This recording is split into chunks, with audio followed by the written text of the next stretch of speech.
태국은 영국과 함께 현재까지도 입헌군주제를 유지하고 있는 나라입니다. 하지만 태국의 입헌군주제는 영국의 입헌군주제와 다릅니다. 영국 국민들은 왕권이라는 것이 상징적인 의미로 자리 잡혀 있지 왕이 절대 권력을 가지고 있다고 생각하지 않습니다. 권력은 국민에게 있는 것이고 이 국민을 대표하는 총리가 권력을 행사한다고 생각하고 있죠. 하지만 태국은 여전히 왕의 입김이 강력합니다.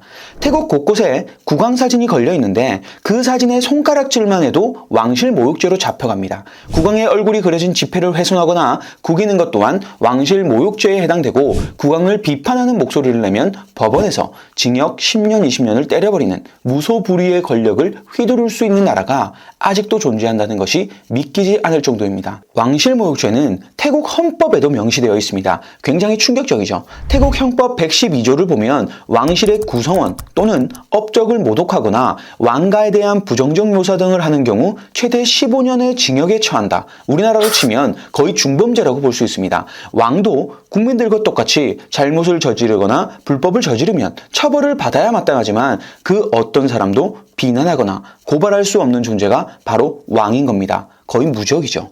떡하니 입헌군주제 국가로서 의회와 총리가 존재함에도 불구하고 국왕이 이토록 신성불가침의 존재로 군림하는 이유는 무엇일까요? 이뿐만이 아닙니다. 공주 앞에서는 무릎을 꿇어야 하고 왕과 대면을 하려면 엎드려서 옆으로 기어가야 합니다. 그렇다면 태국은 왜 이런 형태의 입헌군주제가 됐을까요? 태국은 1932년 전까지만 해도 전제군주정이었습니다. 말 그대로 정권을 왕이 쥐고 있는 나라였죠. 그런데 1932년에 왕정 타도를 외치는 쿠데타가 발생합니다. 그때 쿠데타를 주도한 인물이 군부 세력의 피분 송크람이죠. 이 피분이 당시 태국 왕이었던 라마 7세를 퇴위시키고 1938년에 자신이 총리 자리에 오르며 정권을 잡습니다. 이때 왕가의 이름을 딴 시암국을 오늘날의 태국, 타일랜드로 국호를 변경했고 의회 민주주의 체제를 도입하게 되는데 사실 껍데기만 의회 민주주의지 결국에는 강력한 세력이었던 왕정을 다시는 국정에 발을 디디지 못하게 만들어서 자신이 모든 권력을 차지하려는 계산이 깔려 있었을 겁니다. 하지만 왕정 타도라는 초기 목적은 이루어지지 않았고 오히려 군부와 왕실이 서로 타협을 하게 되면서 왕실과 군부의 독특한 조합으로 태국의 정치 구조가 새롭게 구성됩니다. 군주와 군부가 합쳐져 어우러진 정치체제를 이때부터 가지게 되었던 거죠. 물론 이때 당시만 해도 군부의 힘이 더 강력했습니다. 그런데 이러한 군부의 힘은 라마 9세가 등장하면서부터 균열이 생기기 시작합니다. 이미 오랜 군부 독재로 인해 기득권층들의 부패가 만연하고 국민들의 비난 여론이 들끓는 상태에서 현재까지도 국민적 지지를 받고 있는 라마 9세가 등장을 하게 된 거죠. 라마 9세는 국왕으로 즉위할 당시만 해도 큰 힘은 없었습니다. 그러나 군부 정치인들과 달리 직접 국민들 사이로 나아가 국민들의 전폭적인 지지를 얻기 시작했고 가끔씩은 정치적인 영역에서도 그의 존재감을 보여줬습니다. 태국의 헌법에는 국가 위기 상황에서 국왕이 정치적 결단을 내릴 수 있다는 조항이 있습니다. 이러한 권한을 바탕으로 라마 9세는 1973년 대대적인 시위가 발생했을 때 시위대 진압을 위해 시민들에게 발포를 했던 군부의 지도자 타눔 총리를 나라에서 추방하는 명령을 내렸고 국민들은 자신들이 원치 않는 정부를 단번에 끌어내주시는 왕의 모습을 보고 무조건적인 지지와 존경을 표하게 되죠. 군부 세력도 워낙 라마 9세에 대한 국민 여론이 좋다 보니 함부로 손을 댈 수 없는 입장이었습니다. 그리고 시간이 흘러 라마 9세는 자신에게 충성하는 군대 정권에게 정당성을 부여하며 쿠데타 승인 문제까지도 쥐락펴락할 수 있는 권력과 위상을 가지게 됩니다. 이렇게 라마 9세에 대한 국민적 지지가 너무 강하다 보니까 군부와 왕실이 지배하는 정치 구조가 마치 철옹성같이 견고했죠. 사실 태국이 1950년부터 2022년까지 중간중간에 시민들의 입장을 대변하는 민주화 정부 세력이 정권을 잡았었는데 그럴 때마다 군부는 쿠데타를 일으켰고 왕은 이를 대부분 눈감아 주었습니다. 한두 번이 아닙니다. 라마 9세 때만 무려 15번의 쿠데타가 있었습니다. 2년에서 3년꼴로 한 번씩 쿠데타가 일어나는데 왕은 자리를 항상 지킵니다. 그리고 쿠데타를 성공한 자들이 왕에게 쿠데타를 성공적으로 마쳤다고 보고를 합니다. 이 정도면 왕이 실제로는 정치판을 결정하고 있다고 봐야겠죠. 그래서 태국에서 발생한 모든 쿠데타는 왕권 강화를 위한 친위 쿠데타 성격이 강하다고 볼 수 있는 겁니다. 이런 정치 구조가 2000년대까지 쭉 이어져 왔는데 2001년에 문제의 인물이 등장하게 됩니다. 바로 태국의 탁신 친나왓이라는 총리가 등장하죠.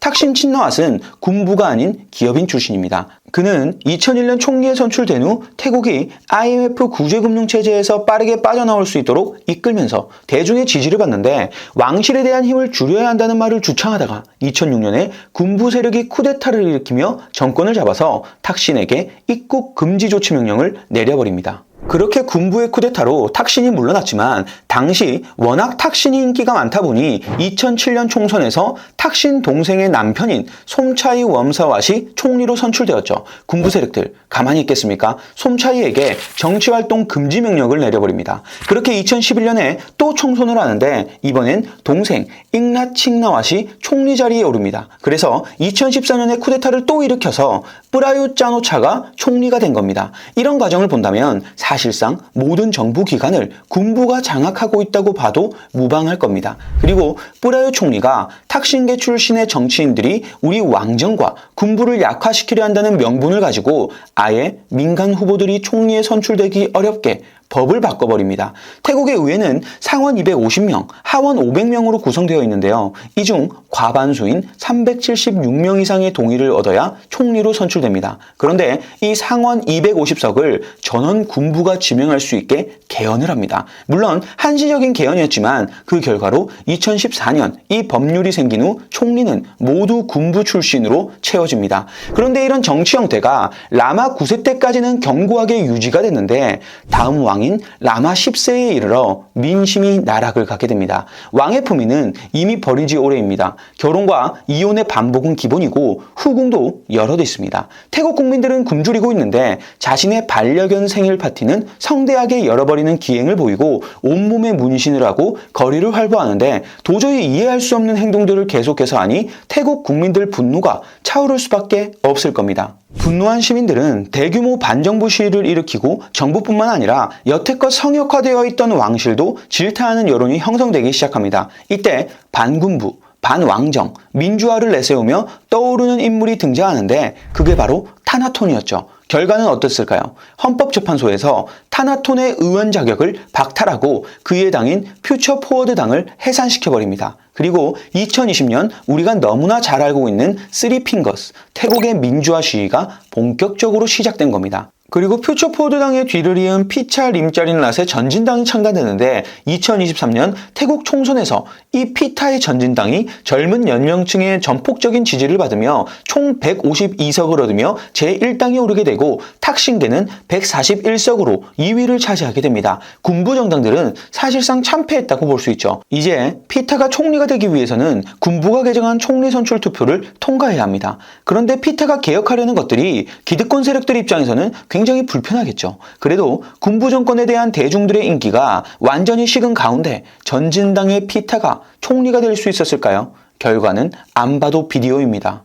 제1야당인 전진당은 해산될 위기에 직면해버립니다. 헌법재판소에서 전진당을 만장일치로 해산 결정을 내려버린 겁니다. 그 이유는 국왕을 국가 원수로 하는 민주주의 체제를 전진당이 해치고 있다는 것이었죠. 피타의 대표 공약이었던 왕실 모독죄를 고치겠다는 것이 입헌군주제를 전복하려는 시도에 해당된다는 판결을 내린 겁니다. 너무도 당연히 피타는 기득권 세력들의 반대로 의회에서 과반표를 얻지 못하고 집권에 실패합니다.